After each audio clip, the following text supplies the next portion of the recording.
బీహార్లో సీట్ల కోసం కాంగ్రెస్ పట్టు.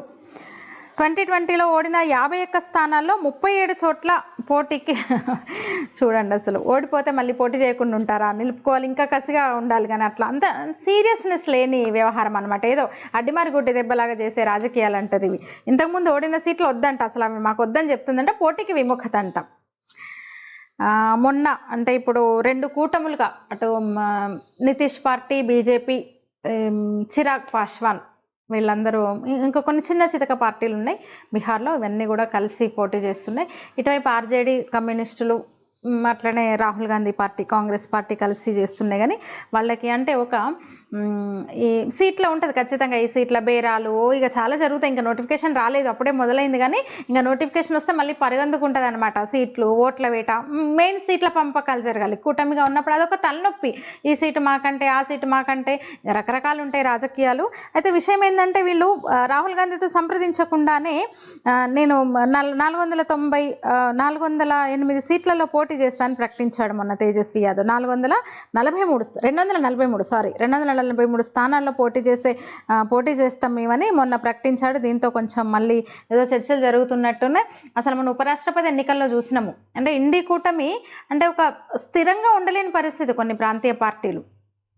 అందుకని వాళ్ళు సుదర్శన్ రెడ్డి కూడా ఓటే లేదు కనీసం. ఇండి కూటమిలో కొన్ని పార్టీలు సరే విప్ ఉండదు, ఆత్మ ప్రబోధానుసారమే వేయమని చెప్పారు, కానీ కనీసం మా అభ్యర్థి అని తిరిగారు కదా వీళ్ళు. అదేగాక నిజంగానే పార్టీలకు అతీతం అన్నప్పుడు కాంగ్రెస్ ఒక వ్యక్తిని ప్రపోజ్ చేసినప్పుడు పెద్ద పార్టీ తిరిగినప్పుడు ఆయన జస్టిస్ సుదర్శన్ రెడ్డి, ఆయన కూడా సామాన్యుడేం కాదు, చీఫ్ జస్టిస్ మాజీ న్యాయమూర్తి ఆయన కూడా సామాన్యుడేం కాదు.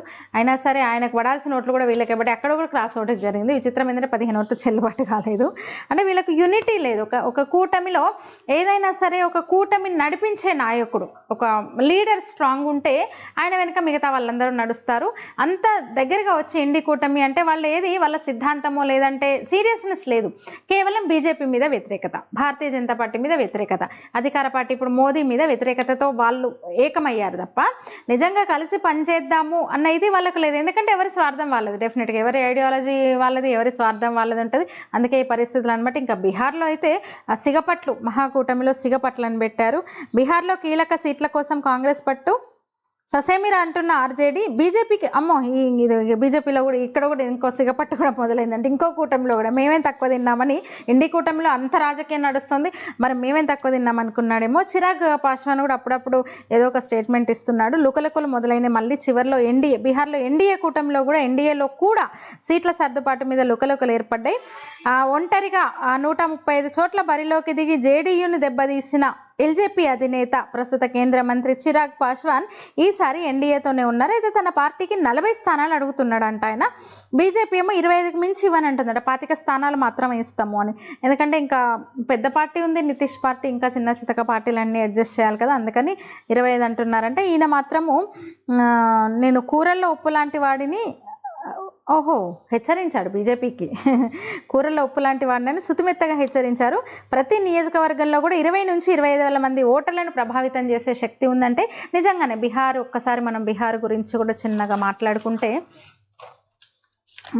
ఇంకా పోటాపోటీ అన్నట్టే ఉంది. ఆ సర్వేలు, అంచనాలు కూడా అట్లనే ఉన్నాయి. రామ్ విలాస్ పాస్వాన్కి అక్కడ మంచి పేరు ఉంది. అంటే ఎస్సీలో దళిత ఓటు బ్యాంకు మొత్తము అంటే గుండుగుత్తగా చిరాగ్ పాస్వాన్కి పడే అవకాశం ఉంటుంది. అటు ఇంకా యాదవ్స్ మాత్రం పూర్తిగా గంపగుత్తగా యాదవ్స్ ఓటు మొత్తం లాలు పార్టీకి, తేజస్వి యాదవ్కే పడతాయి. ఇంకా మైనారిటీ ఓట్లలో చీలికి వస్తాయి. మైనారిటీలు అంటే ఆ కూటమికే పోతాయి. మైనారిటీ ఓట్లు కూడా పూర్తిగా ఇండి కూటమికే పోతాయి. ఎందుకంటే మైనారిటీ అపీజ్మెంట్ పాలిటిక్స్ చేస్తున్న పార్టీలను ఒక దగ్గరకు వచ్చినాయి కదా, సెక్యులర్ పార్టీలకే. మైనారిటీలు తమ గురించి మాట్లాడే వాళ్ళకే వేస్తారు కాబట్టి అటే వెళ్తాయి. అట్లా కొన్ని నితీష్ కుమార్ జనాభా చాలా తక్కువ, కురుబా కమ్యూనిటీకి చెందిన నితీష్ కుమార్ పార్టీ కూడా అంటే ఆయన ఓటు బ్యాంకును అంటే 3 to 4% ఉన్నారు, వాళ్ళని ఆయన నిలబెట్టుకోగలడు. అట్లనే ఇంకా ఈ మళ్ళీ ఎస్సీలో కూడా దళితులో ఉన్న కొన్ని ఏమంటారు ఉపకులాల అంటారు కదా, కొన్ని సబ్ క్యాస్ట్లో కూడా 2-3 ఇంకా పార్టీలు ఉన్నాయి. వాళ్ళందరినీ కూడా తమ వైపు తిప్పుకునేందుకు ఈ కూటమి, ఇండి కూటమి కూటమి ప్రయత్నం చేస్తుంది కానీ అంటే ఒక క్లారిటీ అంటే జనాభా ఈ లెక్కల ప్రకారం కానివ్వండి న్యూట్రల్ ఓట్స్ అంటే కొంచెం అగ్రకులాల ఓట్లు బీజేపీకి పడే అవకాశం ఉంటుంది, అగ్రకులాల ఓట్లు ఎక్కువ బీజేపీకి పడతాయి, ఎస్సీ ఓట్లన్నీ చిరాగ్ పాస్వాన్ పార్టీకి అంటే పూర్తిగా ఎన్డీఏ కూటమికి, ఈ పెద్దగా ఉన్న ఎక్కువగా ఉన్న బీసీ జనాభా అంతా మైనార్టీలంతా ఇటువైపు వస్తారనమాట.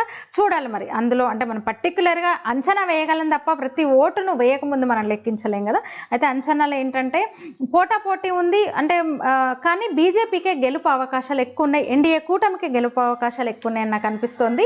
అంటే వీళ్ళ లుకలుకలు ఇందాక చెప్పినాం కదా, వీళ్ళు కుంపట్లు సిగపట్లు ఇక్కడ రావడము, ప్లస్ అవినీతి పార్టీ కాంగ్రెస్కు పూర్తిగా అవినీతి చరిత్ర ఉంది, లాలూ పార్టీకి పూర్తి అవినీతి చరిత్ర ఉంది. దానా స్కామ్లో ముఖ్యమంత్రిగా ఉండి జైలుకు వెళ్ళిన పరిస్థితి లాలూ ప్రసాద్ యాదవ్, జైలుకి వెళ్ళొచ్చాడు, ఆయన జైలుకి వెళ్తే భార్యను సీట్లో కూర్చోబెట్టి వెళ్ళాడు.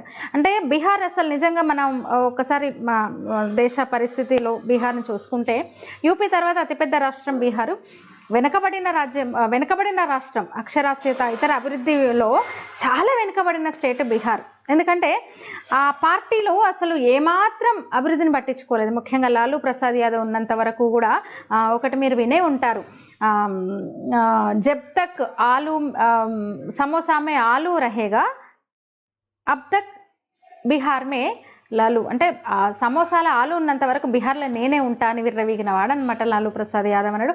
కామెడీగానే కానీ మామూలు సీరియస్ పాలిటిక్స్ చేయలేదు. చూస్తే కమెడియన్ లాగా అనిపిస్తాడు, అసలు వీడేంట్రా బాబు వీడి సీఎం అనిపిస్తాడు అసలు ఆయన ఇది చూస్తే. కానీ చాలా చేశాడు. ఎంత అవినీతి అంటే అసలు పశుగ్రాసం కుంభకోణం కేసులో దోషిగా తేలి ఆయన పశుగ్రాసం కుంభకోణం కేసులో అంత పెద్ద స్కామ్ చేసి ఆయన జైలు కూడా వెళ్ళాల్సి వచ్చింది. ఇప్పుడు ఇంకా మళ్ళీ ఆయన వారసుడు తయారయ్యాడు. ప్రాంతీయ పార్టీలో సహజం వారసులే, ఆ కుటుంబ సభ్యులు, ఆ కుటుంబం వాళ్ళే, పార్టీని ఎవరైతే పెట్టాలో వాళ్ళ కుటుంబం వాళ్ళే వస్తారు. ఇప్పుడు తేజస్వి యాదవ్ని ప్రమోట్ చేస్తున్నారు, చిన్న వయసు 32-35 ఉన్నట్టుంది. అటు యువ నాయకులు ఇద్దరు కూడా బీహార్లో ఇంకా, ఎందుకంటే చిరాగ్ పాస్వాన్ కూడా, రామ్ విలాస్ పాస్వాన్కి ఒక దళిత నేతగా ఒక మంచి పేరుంది చిరాగ్ పాస్వాన్కి. ఇప్పుడు ఎంపీగా ఉన్నారు, యువ ఎంపీ. ఆయనకి ఉంది మంచి ఫాలోయింగ్ ఉంది దేశవ్యాప్తంగా, బీహార్లో అయితే ఉంది. ఒక కమ్యూనిటీలో కొన్ని ప్రాంతాల్లో కొన్ని నియోజకవర్గాల్లో ఆయన చెప్పింది మాత్రం నిజమే, నేను 20 నుంచి 25 వేల మంది ఓటర్లను ప్రభావితం చేయగలనన్నది నిజం చిరాగ్ పాస్వాన్. ఎందుకంటే ఆ కమ్యూనిటీ ఓట్లు పూర్తిగా పాస్వాన్ మీద ఉన్న అభిమానము, ఇతను ఇప్పుడు బాగానే కొంచెం షైన్ అవుతున్నాడు చిరాగ్ పాస్వాన్, కేంద్ర మంత్రిగా కూడా ఉన్నాడు. సో ఆ ఓట్లను కూడగట్టే ఇది అయితే చిరాగ్ పాస్వాన్కు ఉంది. మరి చూడాలంటే ఇంకా ఒక్కసారి నోటిఫికేషన్ వస్తే ఇంకా వాళ్ళ పనులు వేగవంతం అయితే అన్నీ కూర్చొని సాల్వ్ చేసుకుంటారు, కానీ కొన్ని ఉంటాయి చూడాలి, అది ఇంకా టైం పడుతుంది. తేజస్వి మీద ఏదో కేసు అంట, మర్చిపోయిన ఎస్ఐఆర్ కూడా ఇప్పుడు బీహార్లో అదంతా నడుస్తుంది కదా, మొన్నటి వరకు కూడా ఇక బీహార్ ఎన్నికల్లో ఎస్ఐఆర్ అమలు చేస్తామని ఓట్ల జాబితా ప్రక్షాళన ఇదంతా నడుస్తూ వస్తుంది. చూడాలి మరి బీహార్ ఎలా ఉండబోతుందో, ఎందుకంటే నెక్స్ట్ వచ్చే ఎన్నికల మీద ఖచ్చితంగా ప్రభావం ఉంటుంది. పెద్ద రాష్ట్రము, అందరికీ 2 కూటమిలు కూడా ప్రెస్టేజియస్గా తీసుకునే ఎన్నిక ఇది, అటు ఎన్డీఏ కానివ్వండి, ఇటు ఇండి కూటమి కానివ్వండి. ఆ తర్వాత ఎందుకంటే ఆ నెక్స్ట్ డే మళ్ళీ వెస్ట్ బెంగాల్లో, అసోంలో కూడా ఎలక్షన్స్ రాబోతున్నాయి అన్నమాట. సరే చూడాలి మరి ఏం జరుగుతుందో.